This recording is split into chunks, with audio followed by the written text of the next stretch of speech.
La Lune est bien plus qu'un simple caillou dans le ciel.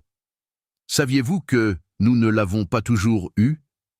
La théorie la plus folle, mais aussi la plus probable, est celle de l'impact géant.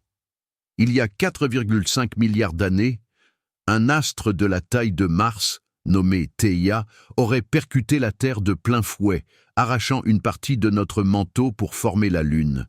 Nous sommes donc techniquement faits de la même matière. Complot ou réalité? Beaucoup pensent encore que l'homme n'a jamais marché sur la Lune. Pourtant, les missions Apollo ont rapporté près de 400 kg de roches lunaires. Leur signature radioactive est unique et impossible à falsifier sur Terre. Mais les astronautes n'ont pas rapporté que des cailloux. Ils ont aussi laissé des souvenirs originaux.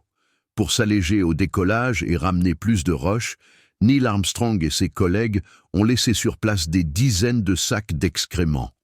Aujourd'hui, les scientifiques rêvent de les récupérer pour voir comment des bactéries terrestres ont pu évoluer dans l'espace pendant 50 ans. Elles nous quittent doucement.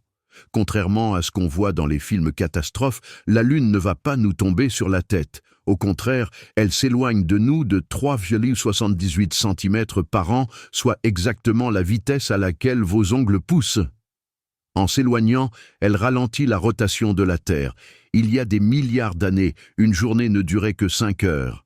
Enfin, si elle change de couleur, rouge ou jaune, ce n'est qu'une illusion d'optique due à notre atmosphère. En réalité, la Lune est d'un gris très sombre, presque comme du bitume, et ne fait que refléter la lumière du Soleil comme un immense miroir poussiéreux.